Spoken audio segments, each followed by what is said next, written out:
Hi everyone, welcome and welcome back to the channel. कैसे हैं आप सभी। तो बीपीएससी टीआरई 3.0 री एग्जामिनेशन का जो एडमिट कार्ड है, मेन एडमिट कार्ड, वो आप लोगों का आ चुका है। आप सब लोग जो है वो अपने अपने सेंटर्स को चेक कर चुके होंगे और आप लोगों के 19 से 22 तक एग्जाम है। काफी टाइम हो गया है हम लोगों को इस एग्जाम का वेट करते हुए। फाइनली जो है वो आप लोगों का ये एग्जाम आ चुका है और बहुत सारे ऐसे एस्पिरेंट हैं जो इस एग्जाम को लेकर काफी सीरियस है, काफी अच्छे से प्रिपरेशन कर रखी है। लेकिन कई बार ऐसा होता है कि प्रिपरेशन के टाइम पे हम लोगों को इतना सब कुछ चीजें मैनेज करनी होती है कि हम लोग मोस्ट इम्पॉर्टेंट बात वो होती है हमारी ओएमआर शीट को फिल करना, कि किस तरीके से हम लोगों को फिल करना है। क्योंकि बहुत सारी बातें ऐसी होती है जो हम लोगों को पता नहीं होती है कि एग्जाम टाइम में जो है वो इतना प्रेशर रहता है और बहुत सारी चीजों में हम लोग गड़बड़ कर जाते हैं। मोस्ट इंपॉर्टेंट बात होती है ओएमआर शीट को। तो कुछ कुछ ऐसी बातें जो हम लोगों को ओएमआर शीट को भरते टाइम पे ध्यान रखनी है एंड कुछ ऐसी बातें जो हम लोगों को अवॉइड करनी है, जो हम लोगों की काफी मार्क्स भी बचा सकती है, टाइम मैनेजमेंट में हेल्प कर सकती है और हमारे काफी सारे क्वेश्चंस में हम लोगों को जो है वो हेल्प करती है आंसर को टिक करने में एंड हमारे पेपर को सॉल्व करने में। तो आज की वीडियो में हम इन सारी बातों पर डिस्कस करेंगे। चैनल पर पहली बार आए हैं तो प्लीज वीडियो को लाइक करके चैनल को सब्सक्राइब कर लीजिए, क्योंकि इस तरीके की जानकारी हम हमारे चैनल पर लाते रहते हैं। तो फिर चलिए बिना किसी देरी के वीडियो को स्टार्ट करते हैं। Firstly we will discussing about roll number, कि आप लोगों को अपने रोल नंबर किस तरीके से फिल करने हैं। वैसे तो ये आप लोगों का फर्स्ट अटेम्प्ट नहीं होगा, क्योंकि ये री एग्जाम है, तो आप लोगों ने इसका एग्जाम जो मेन एग्जाम हुआ था वो तो आप लोगों ने दिया ही होगा। तो फिर हम लोग बात कर लेते हैं सबसे पहले रोल नंबर की। तो देखिए, जैसे कि मान लो मैं एक गेस्ट रोल नंबर लगा लेती हूँ। मान लीजिए मैंने यहाँ पर 2 4 6 3 एंड 0 इस तरीके से अपने मैंने रोल नंबर जो है वो लगा दिए। मान लीजिए ये मेरे रोल नंबर है। अब मुझे इसको किस तरीके से फिल करना है। तो देखिए, सबसे पहले तो आप लोग अपने रोल नंबर इस तरीके से लिख लेंगे, जितने भी डिजिट के आप लोगों के रोल नंबर है। देन आप लोगों को ध्यान रखना है कि अगर आप लोगों के 2 यहाँ पर आ रहा है तो आप लोगों को देखना है कि 0 1 एंड 2 आप लोगों का इस नंबर पर है, तो आप लोगों को अपना 2 जो है वो इसी नंबर पर जो है वो गोला भरना है। याद रखें, सर्कल भरते टाइम जो है वो आप लोगों को मोटी निब के पेन का यूज करना है, पतली निब का पेन नहीं लेकर आना है। क्योंकि अगर हम पतली निब का पेन यूज करते हैं जो काफी टाइम कंज्यूमिंग होता है और काफी हमारा टाइम खराब करता है, तो मोटी निब का पेन लेकर आना है। एंड स्किल एक आप लोगों को ध्यान रखनी है, वो होती है आप लोगों को उनके गोला जो होता है वो हमेशा बाहर से अंदर की ओर भरना है, अंदर से बाहर की ओर कभी भी भरने की कोशिश ना करें। अगर अंदर से बाहर की तरफ आप लोग गोला भरते हैं ना, तो आप लोगों की आउट ऑफ सर्कल पेन के जाने की चांसेस रहती है। लेकिन अंदर से बाहर की ओर अगर हम लोग भरते हैं तो इस तरीके से हम लोगों की जो पेन होती है वो उसकी स्याही बाहर नहीं जाती है। तो गोले को हमेशा बाहर से अंदर की तरफ भरने की कोशिश करें। ठीक है, उसके बाद में आप लोगों को 4 देखना है। 4 के डिजिट पर है तो आप लोग अपना 4 भर लीजिए। उसके बाद में अपना 6 3 इन सब बातों का ध्यान रखें। आप लोगों को इस तरीके से अपने रोल नंबर को भरना है। देन आप लोग ध्यान रखें कि 0 वाली सीरीज जो है, तो देखिए 0 जो होता है वो आप लोगों का सबसे ऊपर की तरफ होता है, तो 0 को सबसे ऊपर भरने की कोशिश करें। ऐसा ना समझे कि 1 से लेकर 9 तक काउंटिंग होगी देन आप लोगों का सबसे लास्ट में 0 होगा। 0 हमेशा फर्स्ट नंबर पे ही होता है, तो आप लोग ध्यान रखें 0 को इसी सीरीज पर भरें। मोस्ट इंपॉर्टेंट बात, बहुत सारे कैंडिडेट क्या करते हैं, मान लीजिए यहाँ पर 2 आ रहा है तो 0 1 एंड 2 2 पे यहाँ पढ़ लेते हैं। देन 4 यहाँ आ रहा है तो 1, जैसे 0 1 2 3 4, अब 4 उनको यहाँ भरना है, लेकिन वो इतनी हड़बड़ाहट में होते हैं कि 4 को यहाँ भरने की बजाय जो है वो यहाँ पर भर लेते हैं।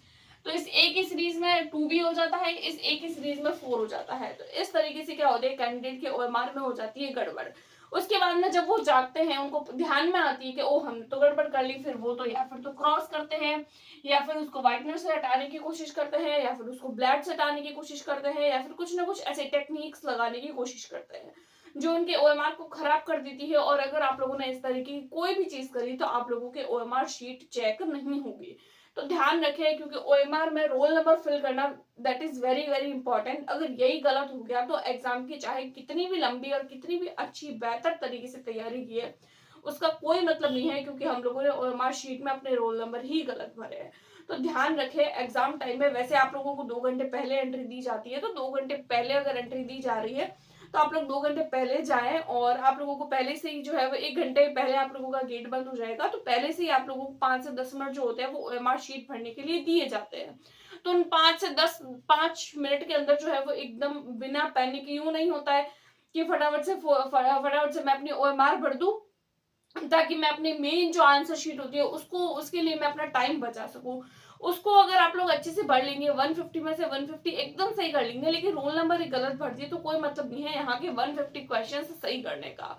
तो रोल नंबर में भरने में चाहे आप लोगों की 2 से 5 मिनट एक्स्ट्रा लगे, लेकिन इसको अच्छे से भरे और बहुत अच्छे से भरने की कोशिश करें। देन आप लोग अपनी बुकलेट नंबर को एक बार जरूर चेक करें। जब आप लोगों को ओएमआर शीट मिले एंड देन आप लोगों को जब बुकलेट नंबर मिले, ओएमआर शीट की और बुकलेट नंबर की जो सीरीज होती है वो सेम होनी चाहिए। यानी ये अगर एक पे ए पे है तो इसकी भी ए होनी चाहिए, ये अगर बी पे है तो ये भी बी, ई है तो एफ, ई है तो ई, एफ है तो एफ।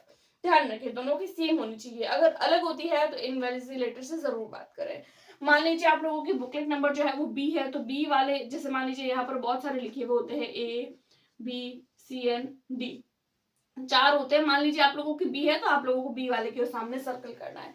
अगर आप लोगों की सी है तो सी वाले के सामने, डी है तो डी वाले के सामने। तो बुकलेट नंबर को और जो आप लोगों के ओएमआर शीट में जो मेन आंसर शीट होती है उसको जो है वो अच्छे से भरें। राइट, ये एक इंपॉर्टेंट बात हो गई। उसके बाद में हम लोग बात करते हैं आप लोगों के मेन आंसर। तो देखिए ये जो एग्जाम होता है, सबसे पहली बात आप लोगों के माइनस मार्किंग नहीं होगी।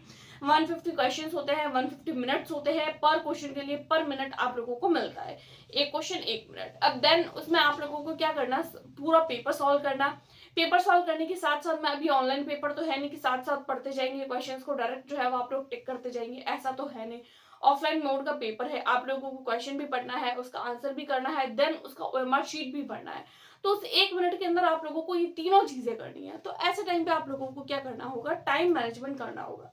क्योंकि लास्ट टाइम भी जब बहुत सारे कैंडिडेट एग्जाम देकर आए थे तो मैक्सिमम लोगों के मुंह से यही सुनने को मिला था कि पेपर तो बहुत इजी था, पेपर तो हम लोगों ने बहुत अच्छे से किया, बट हम लोग टाइम मैनेजमेंट नहीं कर पाए। तो टाइम मैनेजमेंट नहीं कर पाते हैं ओएमआर शीट की वजह से। तो टाइम मैनेजमेंट किस तरीके से करना है उसके बारे में हम लोग देख लेते हैं, और ओएमआर शीट को किस तरीके से भरना है। क्योंकि बहुत सारे कैंडिडेट क्या करते हैं, ओएमआर शीट में सबसे बड़ी गलती कर लेते हैं। वो गलती उनकी ये होती है कि वो क्या करते हैं, मान लीजिए 151 से लेकर 150 तक क्वेश्चंस हमारे सामने होते हैं, तो सबसे पहले तो वो क्वेश्चंस पढ़ते हैं। 150 से लेकर 150 तक सारे के सारे क्वेश्चन जो होते हैं वो अपनी क्वेश्चन बुकलेट में सॉल्व कर लेते हैं, यानी टिक लगा लेते हैं, ए का ए, बी का बी, जो भी आप लोगों का आंसर्स होता है उसको टिक कर लेते हैं। उसके बाद में जब लास्ट का आधे से आधा घंटा या फिर पौन घंटा बचता है, उसके बाद में ओएमआर शीट को भरते हैं।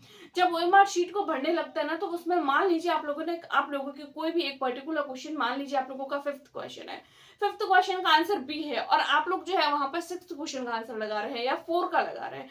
तो उस समय पे क्या हो रहा है कि आप 5th का आंसर 4 पे लगा रहे हो, 6th का आंसर 5 पे लगा रहे हो, 7th का आंसर 6 पे लगा रहे हो। तो एक एक सीरीज आप लोगों की क्या हो जाती है, गड़बड़ हो जाती है। इस तरीके से एग्जाम मतलब टाइमिंग कम होता है, इसका प्रेशर इतना ज्यादा रहता है कि आप लोगों का ध्यान क्वेश्चन नंबर पर नहीं जाता, बल्कि direct A B A B A B इस तरीके से ही जाता है।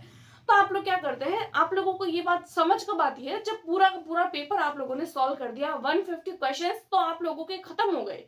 आप लोगों को लग रहा है कि मैंने सब कुछ अच्छे से पढ़ लिया, लेकिन देखते हैं कि एक सर्कल तो हमारे जो ओएमआर शीट है उसमें खाली रह गया।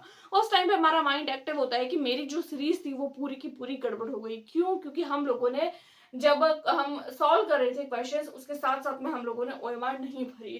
तो इस तरीके से एक सीरीज गड़बड़ हो गई, और जैसे ही सीरीज गड़बड़ हो गई फिर हम हो जाते हैं पैनिक। फिर ना तो काट छाट हो सकती है ना मिटा सकते हैं, क्योंकि एक आधा सर्कल होता है तो उसको अवॉइड किया जा सकता है, पूरी की पूरी ओएमआर को अवॉइड नहीं किया जा सकता। देन आप लोगों ने भर ली, हो गया सो हो गया, उसके बाद में उसका कोई इलाज नहीं है कि हम उसके लिए कुछ कर सके। तो ऐसी चीजों को न करें। तो ओएमआर शीट को भरते टाइम एक बात का ध्यान रखें, अगर आप लोग किसी भी पर्टिकुलर, आप लोग सेट बना लीजिए। जब आप लोग ओएमआर शीट को सॉल्व कर रहे हैं ना, अपने क्वेश्चंस को, बुकलेट को सॉल्व कर रहे हैं ना, तो आप लोग 5-5 या 10-10 क्वेश्चन का सेट बना लीजिए। क्योंकि मैं भी एग्जाम टाइम में ऐसे ही करती हूँ, सीटेट वगैरह जो भी एग्जाम होता है हर कैंडिडेट ऐसे ही करता है। 5-5 का आप लोग, मान लीजिए आप लोगों ने 5 क्वेश्चन का या फिर 10 क्वेश्चन का सेट बना लिया। मान लीजिए आप लोगों ने 5 क्वेश्चन सॉल्व कर दिए, 5 क्वेश्चन सॉल्व करते आप लोगों ने 5 क्वेश्चन के आंसर जो है वो टिक कर लिए। या फिर आप लोग 10 क्वेश्चन का सेट बना लीजिए, 10 क्वेश्चन सॉल्व किए, 10 क्वेश्चन का ओएमआर में भर दिया। इससे क्या होगा ना कि मान लीजिए आप लोगों के किसी एक पर्टिकुलर क्वेश्चन में अगर गड़बड़ हुई तो वो 5 या 10 क्वेश्चन में की सीरीज ही गड़बड़ होगी। 150 से लेकर 150 पूरी की पूरी सीरीज आप लोगों की गड़बड़ नहीं होगी। इसलिए ओएमआर को भरते टाइम पे ध्यान रखें इस बात का, या तो 5-5 का कुछ पर्टिकुलर, या फिर 30-30 क्वेश्चन का। देखिए 30-30 क्वेश्चन का बहुत सारे लोग बोलते हैं कि हर एक पोर्शन का अलग अलग सेट बना लेना चाहिए। लेकिन ऐसा नहीं करना चाहिए, क्योंकि 30 क्वेश्चन भी अगर गड़बड़ हो जाते हैं तो बहुत बड़ी गड़बड़ हो जाती है। तो इसलिए बात का ध्यान रखें, 5 क्वेश्चन का ही सेट बनाएं। इससे क्या होगा, एक तो आप लोगों की सीरीज गड़बड़ नहीं होगी और आप लोग साथ साथ में आंसर भरते रहेंगे। अगर आप लोग एक एक आंसर सोच रहे हैं ना कि मैं एक तो एक सॉल्व करूंगा, एक भरूंगा, एक सॉल्व करूंगा, एक भरूंगा, इस तरीके से आप लोगों की क्या होती है, एक तो टाइम खराब होता है, क्योंकि एक आप लोगों का आंसर करना, देन आप लोगों का जो है वो ओएमआर बढ़ना, इससे क्या होता है कि आप लोगों का टाइम खराब होता है। 5 क्वेश्चन सॉल्व करिए, 5 क्वेश्चन के फटाफट से सर्कल पढ़ लीजिए। इस तरीके से आप लोगों का जो लास्ट टाइम में जो आप लोगों को ओएमआर भरने का जो बर्डन रहता है हमारे माइंड में, वो बर्डन बिल्कुल भी नहीं रहेगा। तो ओएमआर शीट को भरते टाइम पे इस बात का ध्यान रखें, 5-5 का 10-10 क्वेश्चन का सेट बनाए और जैसे ही क्वेश्चन सॉल्व हो रहा है वैसे आप लोग साथ साथ में भरते जाए। सीरीज भी गड़बड़ नहीं होगी और कोई किसी भी तरीके का कोई आंसर भी आप लोगों की गड़बड़ नहीं होगा और टाइम मैनेजमेंट आप लोग अच्छे से कर पाएंगे। तो इस तरीके से ओएमआर शीट को आप लोग भर सकते हैं और ओएमआर शीट को भरना बहुत ज़्यादा इंपॉर्टेंट होता है। और ये कुछ बातें जो मुझे आप लोगों को बतानी थी, आप लोगों के साथ में शेयर करनी थी। अगर आप लोगों को आज की वीडियो पसंद आई है तो do like, subscribe and share. Thanks for watching and all the very best for your exam.